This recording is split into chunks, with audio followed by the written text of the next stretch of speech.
For anybody who was asking me to make another beer video, here you go, and this is my brand new brewing system. Look at this.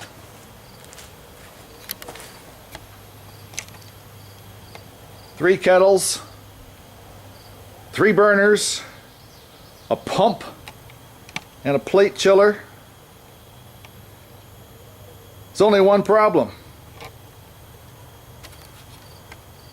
I started doing brew in a bag, so I'm only going to use one of these kettles.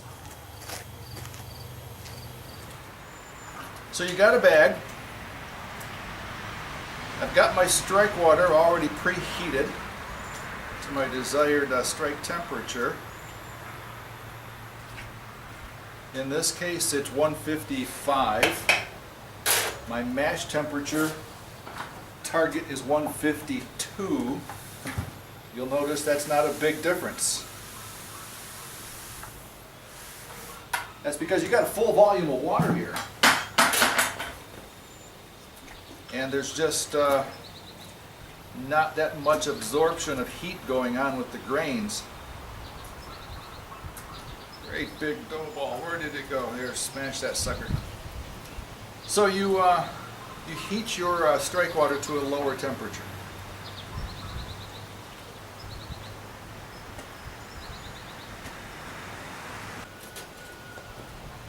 How to take temperature of my mash, see how well I did. I was actually a little bit lower than 156. And I'm a little bit below my desired mash temperature. I'm 149.8. Now I can turn on my heat a little bit, raise that up, or I can leave it as it is and just make a little bit lighter body beer. I'm going to turn on the heat because I want to follow this recipe exactly. Speaking of the recipe, here it is. It's a historic recipe, as you can see, from 1880. The brewer was Simonds Brewery in England, and this is their bitter. Very simple grain bill, 10 pounds of pale malt, 2 pounds of amber malt. Just 2 hops, Fuggles and Goldings. I didn't have any Fuggles, so I'm using Goldings the whole way through, which is just fine. Both of them traditional English hops, and I'm using Wyeast 1099 Whitbread Ale. Whitbread, another brewer from London in the 1800s.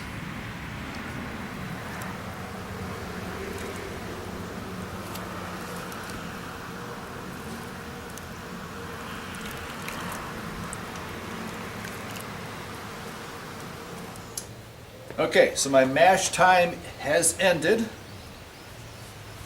I've got good conversion. So what do you do next with this brew in a bag system? Well, you lift the bag out and you begin brewing, boiling.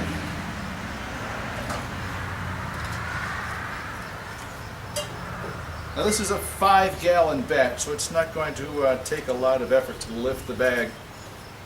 If you're doing a 10-gallon batch, you might want a friend to help you do this, or some kind of lift system. I went to the local store and bought a grate for a grill. You just let your grains drain into your pot. And you can squeeze your bag to get more wort out. But you're gonna release tannins into your beer. No, you're not. Squeeze all you want. It's kind of therapeutic. All right. As soon as I locate my my lighter, I'm going to start the flame on my boil kettle, and we'll begin boiling now. All right. Now from here on out, it's just like any other beer recipe, extract or all grain. You just boil and add your hops according to your schedule. Alright, as I move the camera indoors, because it's starting to thunder and lightning in the distance, and a few drops of rain are falling, I wanted to kind of go over the benefits of brew in a bag. For one, you only measure one volume of water. There's no strike water for a mash. There's no sparge water to measure. 2 volumes of water to heat because there's no sparge at all. You use all your water in your boil kettle, and that's all the water you're measuring out. You're not moving it from place to place. It's right here, same kettle. Losses are reduced somewhat. You're going to lose liquid in the grain. It's going to absorb some, as always. You're going to lose some wort in the boil, which you should and should expect. But I'm also going to lose a little bit at the bottom of the kettle where my my ball valve and pickup just won't reach. Also, too, the cleanup is easy. You've only got the grain in a single bag. There's no grain cleanup afterwards in a mash tun. I mentioned that there's no mash tun dead space either, didn't I?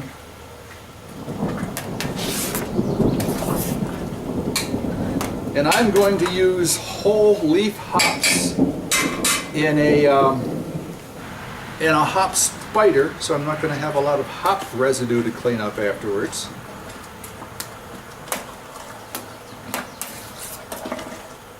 There's just a lot of positives. Some people say you lose efficiency in the mash.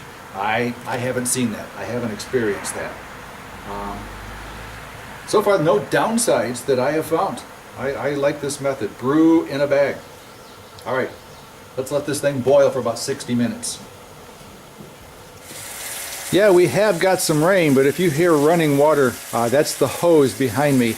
I'm running my wort from the boil kettle, pumping it into my plate chiller and back into the boil kettle, just recirculating it to make sure all these components were sanitized.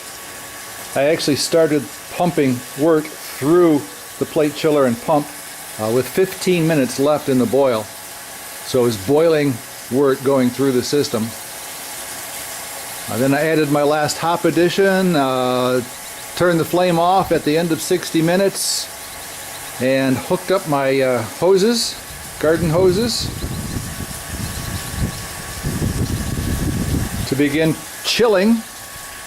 And that's going to take about 10-15 minutes, and I'll be able to rack this into a carboy.